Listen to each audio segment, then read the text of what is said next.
कहियो रिटायर भ जाए तो फिर से शिक्षक के दिस जाए, ओना राजनीति में तो लोग रिटायर नहीं होय छे, लेकिन कहियो सोच में आबैत रहे कहियो काल एहन फीलिंग होइत रहैए जेना हमरा कते एहिठमन रिसोर्स पर्सन सब अबै छथि अपने के ट्रेनिंग दिए लेल।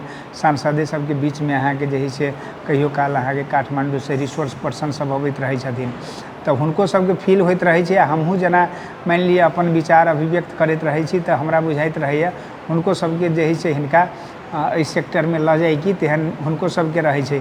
जेना हमसब जे है से नियरली 8 गते अहाँके मधेश विश्वविद्यालय में वीरगंज जा रहल छी, तो वीरगंज में एज ए रिसोर्स पर्सन के रूप में जे है से अहाँके लेख के रे खिमलाल देवकोटा छथि अपने के, वो रिसोर्स पर्सने के रूप में ओहिठमन आमंत्रित करऽ के काज केने छथिन। एज ए सभामुख के रूप में तो सेहो जेबे करब, लेकिन अहाँके स्पेशली ओहिठमन रिसोर्स पर्सन के रूप में जे है से लऽ जाय के काज कर रहल छथि।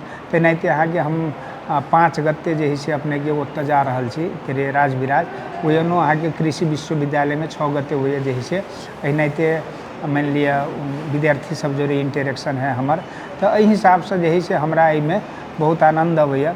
आ काल्हि के दिन में अहाँके फ्यूचर की है कथी भऽ सकैया, लेकिन अहाँके टीचिंग जे है से सेहो हमर एकटा बहुत फेवरेट कहल जाओ ना चीज़ है। एहिमे जे है से हमर डिवोशन रहैया निरंतर।